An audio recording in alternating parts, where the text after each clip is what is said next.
Good evening, and welcome to What's Your Story? I'm your host, James Ransom Reed Jr. My special guest tonight is Mr. Jeff Fletcher.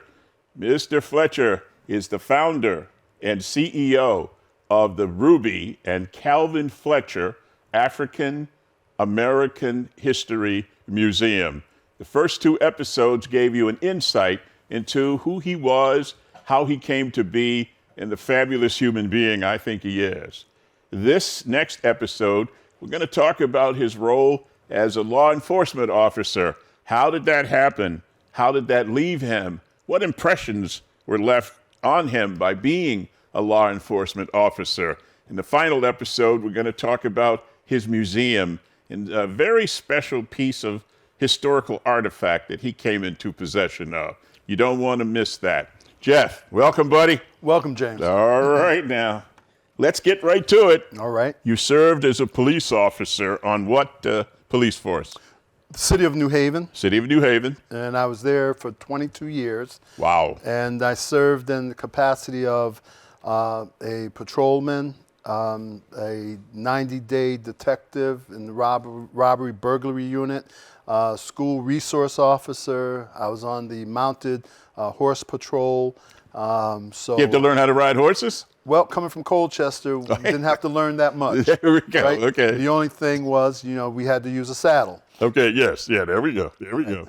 Now, I think that there was some story behind your even getting on the force and becoming a police officer, or you were never a state trooper, right? Nope, never state trooper, but when I realized that my prior years, I was working in the field of mental health. Yes. So I was working for the Department of Mental Health. And at that point, after 14 years, I said, you know what? I want to do something different. Yes. Change the direction from what I went to school for. Now just seek to do something different. Yes. Plus the fact is, I took a year off because my mom had worked for Senator Chris Dodd in kind of a volunteer role in terms of recruiting and going out to get people to vote. Yes. So she was an integral part in working around a lot of his campaigning of doing things. And so for a year I took off in between jobs, and that's what I did. I was Senator Chris Dodd's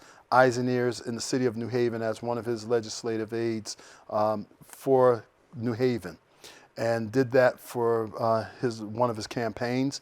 And at that point, I was dating who my wife is now. Mm-hmm. And by the way, we didn't give her a shout out. Oh, you got to do that. You got to give her a shout out. Barbara Russell. Barbara, he just gave you a shout out. All right, go on. And at that time, we were planning our wedding. And she had said, well, before we get married, you got to have a job. And so I was like, okay, what am I going to do? Basketball was done. Yeah. Mental health was done. Yeah. So now what do I really think I want to do?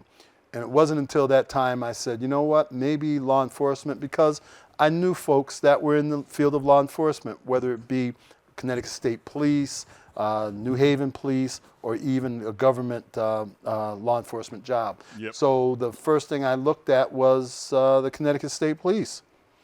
And I made application to the Connecticut State Police. And at that time, again, when I made application, I was unaware that there had been a consent decree that was placed out there where they were not hiring people of color, women.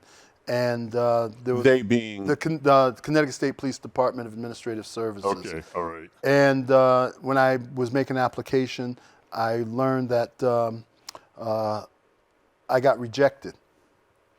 And when I got rejected, I needed to know. Now, my family knew the commissioner at the time. And so I got at least a hearing with him, and he would look into, the rejection of why that was happening.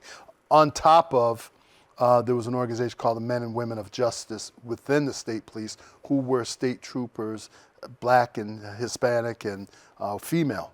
And I did not know that there was a consent decree, but nor did I know that there had been other applicants that were black and brown that were being rejected just openly. And so once we found out all the particulars of it, and the Department of Justice came in from out of Washington, interviewed a whole bunch of us, and turned that around so that the Connecticut State Police would know that the consent decree was violated and they need to get that up to speed. And they did. And at that point, I was told that I could reapply. And I was going to reapply until I met a captain for the city of New Haven. At that time, he was a lieutenant, and I can give him a shout out. That's Lieutenant Odell Cohens. And he was a pillar in the police department, but a force to be reckoned with. And he said, Fletcher, come to New Haven, we'll take you here. And so I made my application, and next thing I knew, I was in the academy, and I was being elected the leader of my academy class, which I didn't have any particular plans on staying that long. And I kept saying to my class, don't count on me. Don't look for me for anything, because I don't know how long I was going to be, because this was the last profession I thought I would ever go into. And 22 years later, I retired as a New Haven police officer. What, was it rewarding to be a police officer? Yes, it was. I came in contact with some great people, but I'd be remiss if I didn't say that, there was a few bumps in the road. Mm-hmm. Where I stood up on principle, and as I alluded to in the previous segment, that I had to file federal lawsuit because there was a racial reference directed in my attention, my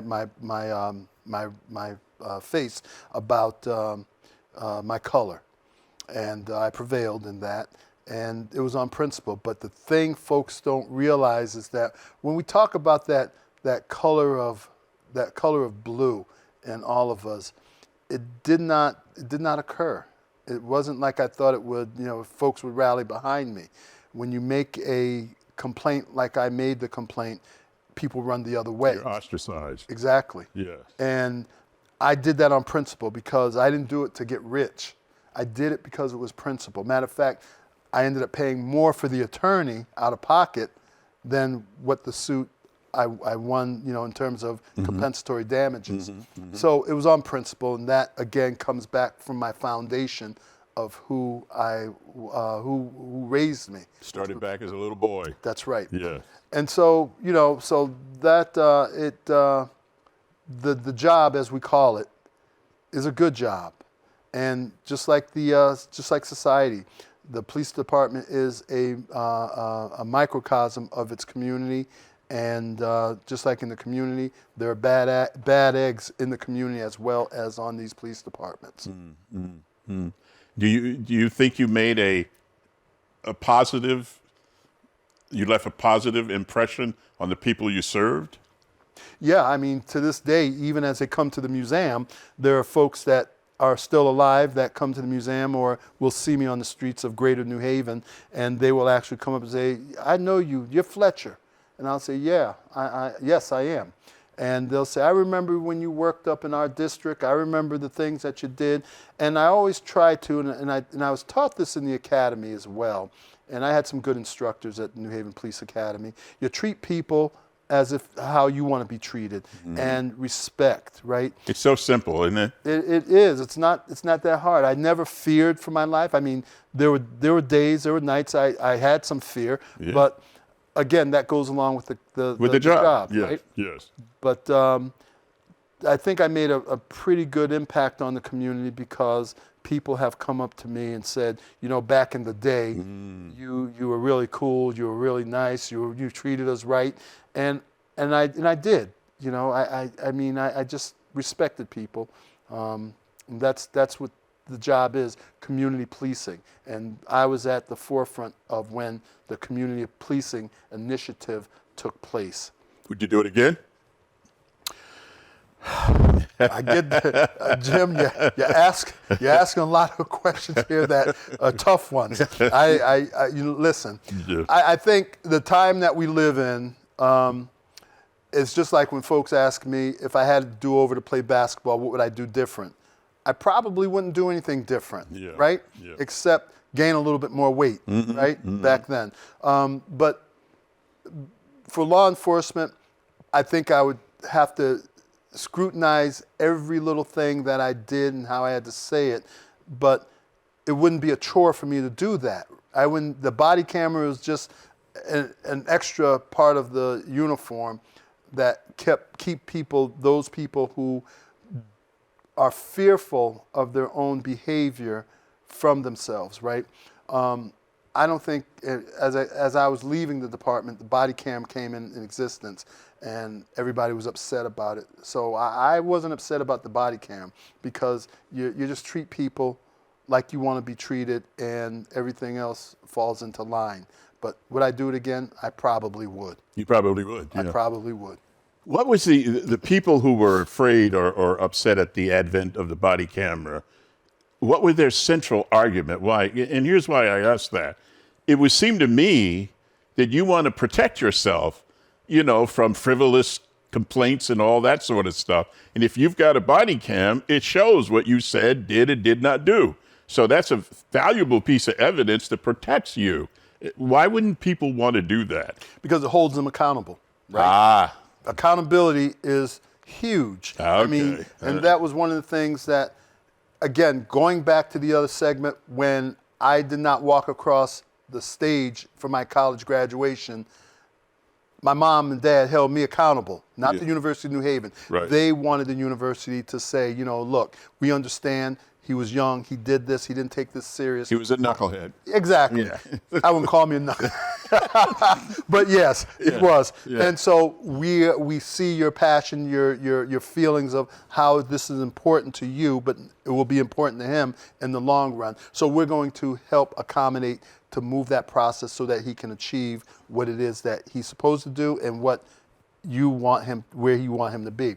The accountability for law enforcement, I hold everybody accountable.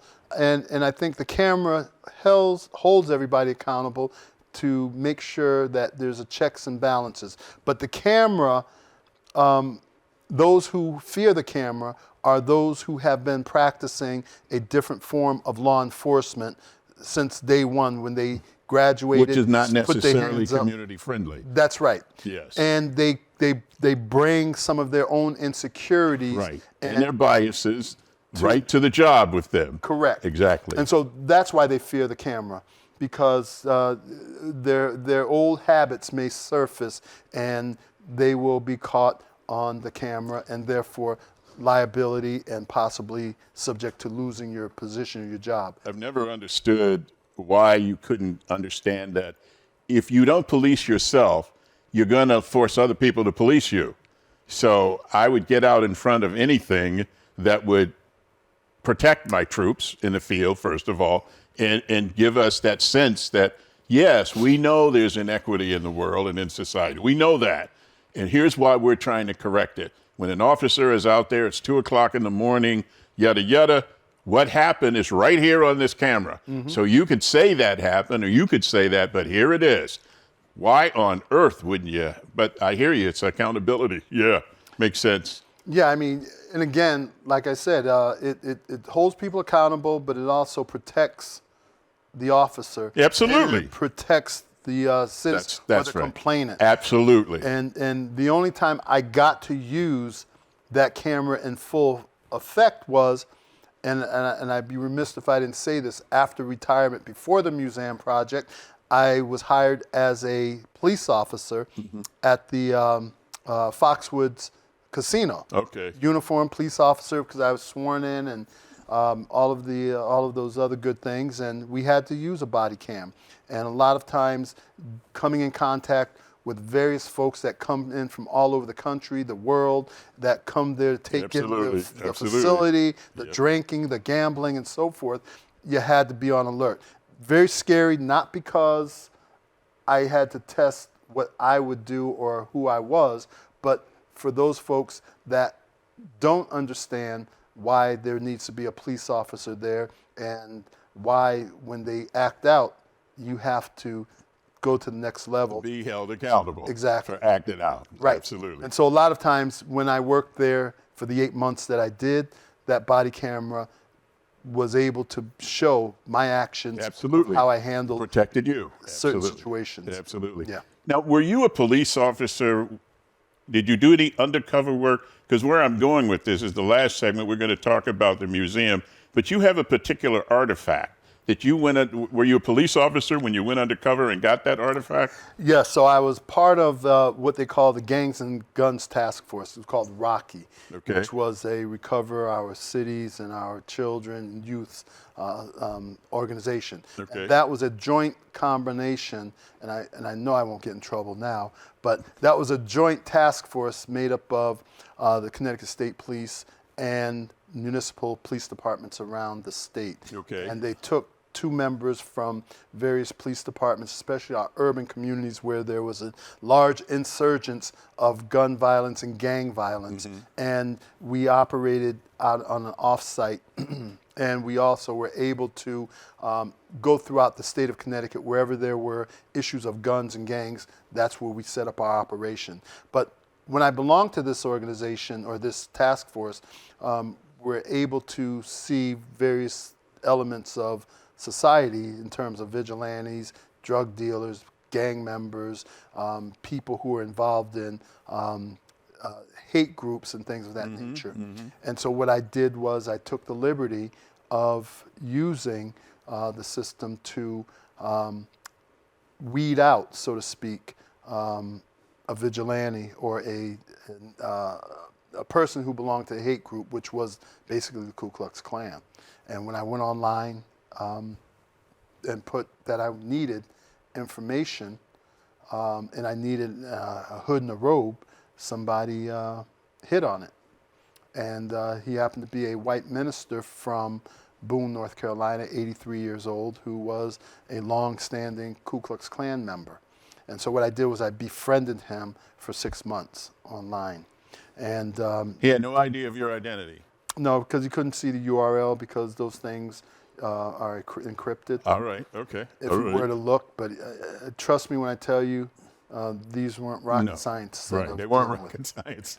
I got you. Right. Or computer technicians. So I befriended him for 6 months, but my undercover ruse was I was a white youth minister trying to embolden young white children into the Klan or to understand the history of the Klan. And that worked for as long as I needed. I mean, every day, every other week, because that's as much as I stayed in touch with them, I would hear all sorts of racial epithets. I would hear about all kinds of stories that were going on across the country, especially when an African American by last name of Johnson was drugged in Texas from the back of a truck and dismembered.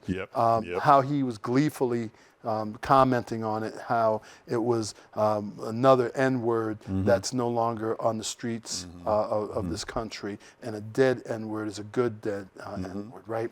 And so I had to hear that kind of rhetoric, and I knew why he was doing it, to see if I was who I said I was. And trust me, there were many times I wanted to expose myself and come out, but I didn't. I had to swallow it and say there's a bigger picture here. Because I needed that object to be able to move on, because my mom had passed away a couple years before that, and I had decided how I was going to do this collection that she left me. So at the end of the 6 months, he sold me the uniform, the object, which happened to be a hood and robe, a cloak, a sash, and even pictures of himself wearing the object, and a flag, a Confederate flag. And when I got it, it was kind of like, whoa, this is really surreal here. He shipped it to you? Shipped it to me, But then what I did after I knew that he was shipping it, because he was still at the FedEx office where he lived and he was shipping it, I had told him after the agent had taken the package and was told not to give him the package back, because I had called down there because I had all his information and I had talked to him on the phone, and first time ever. And when he heard my voice, he said, "You sound like the N-word." Mm-hmm. And I said to him, "Well, are you sitting down?" And he said, "Yeah, why?" And I told him who I really was. And he blew a gasket. And I heard all these names being called at me, threw the phone down, picked it up, threatened me a few times, and that was the end of him. But again, the outfit was something that is one of the major parts of the museum, but also my presentations, because you can't speak of African American history without invoking the Ku Klux Klan, and you can't, just like you can't talk about the Holocaust unless you talk about Hitler and the Nazi regime. Yep. It is an integral part of African American and American history. Correct. Right. How do you find your receptions when you go and talk about that and have that display there? What kind of reactions do you get? Well, it's interesting that you ask me that, because as of today, you know, one of the things that normally happens, or sometimes if communities are not up to speed on African American history, or they're just now coming into the fold about the conversation, yes. They will tell me what they want me to bring, because there's enough information on me, YouTubes and various news segments throughout Connecticut of the museum as well as my presentations. And so they will ask me, what am I bringing? And will tell me not to bring that object, or they will want a whole list of a manifest of what I might be bringing. Possible items that you have, yes. Correct. Yes. And even down to the point where I'm kind of being told what to say and how they want me to say it. And some organizations have asked me to omit anything about slavery, the slave trade. The school today told me that they need to talk with this one or that one, even though they booked me 3 weeks ago to come to that school. So I think we have a lot to learn. I think a lot of places need to understand that we just can't pick and choose what part of African American history to talk about. It has some bad, ugly parts, but all of African American history is not bad. We do have celebratory moments and individuals who made history and made it so that you and I can be here. Absolutely. Doing what we're doing. Absolutely. So you've gone to schools, colleges. What's your venue? Where do you go now? Any place you're invited, or is what? Well, yeah. Well, tomorrow I'll be at the Hartford. Okay. In Hartford, the Hartford Insurance Company, and they are so gracious enough to invite me, and I'm excited about that because they want to know the history. They want to celebrate African American history, but I'll often tell folks, because everybody, you know, my phone is blowing up all the time. Yeah, I can imagine. Can we come, or can you come here? I can imagine, yeah. So I tell them, you know, even though this is leap year and we have 29 days in February, I tell them African American history, we celebrate 365 days a year. And if you want to come in March, April, May, June, July, we're here, and I'll even come out. But when the school calendar starts, I'm available at the beginning of the school year all the way to the end. And so, you know, there's still a lot of work to do, James. What's in that for you? What do you personally get out of that? It's cathartic for me. It's very, very cathartic. It's very, very healing because of the path, the journey that I know of my grandparents, my mom, even myself.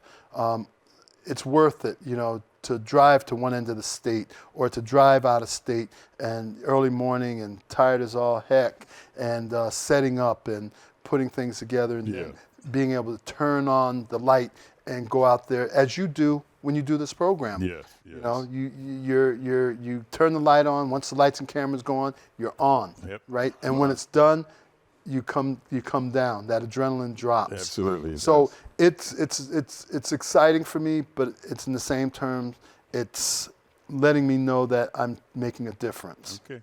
Stick around. One more episode. All right. Okay, we've got one more episode with Jeff Fletcher. In that episode, we're going to be talking about the museum that he founded. And you're going to learn some of the artifacts he has there. You're going to learn where the museum is and why it's there and why it is important. That's all the time we have for episode 3. I am your host, James Ransom Reed Jr. Everybody has a story. What is yours? Until next time, good night.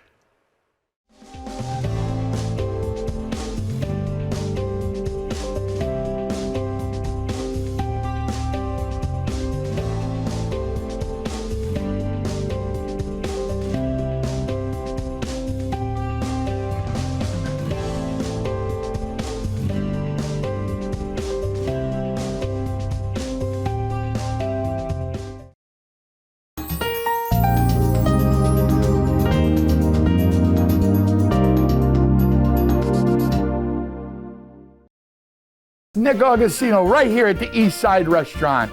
We always have the complete full dinner menu. Knockwurst, bratwurst, sauerbraten, potato pancakes, red cabbage, rice pudding, cream pies, all the desserts that Germany had to offer. I always do something different. Yes, I do. I brought seafood to the beer garden at the East Side Restaurant. East Side Restaurant, your German destination restaurant in Connecticut. Tiki-taka, tiki-taka, hoi, hoi, hoi!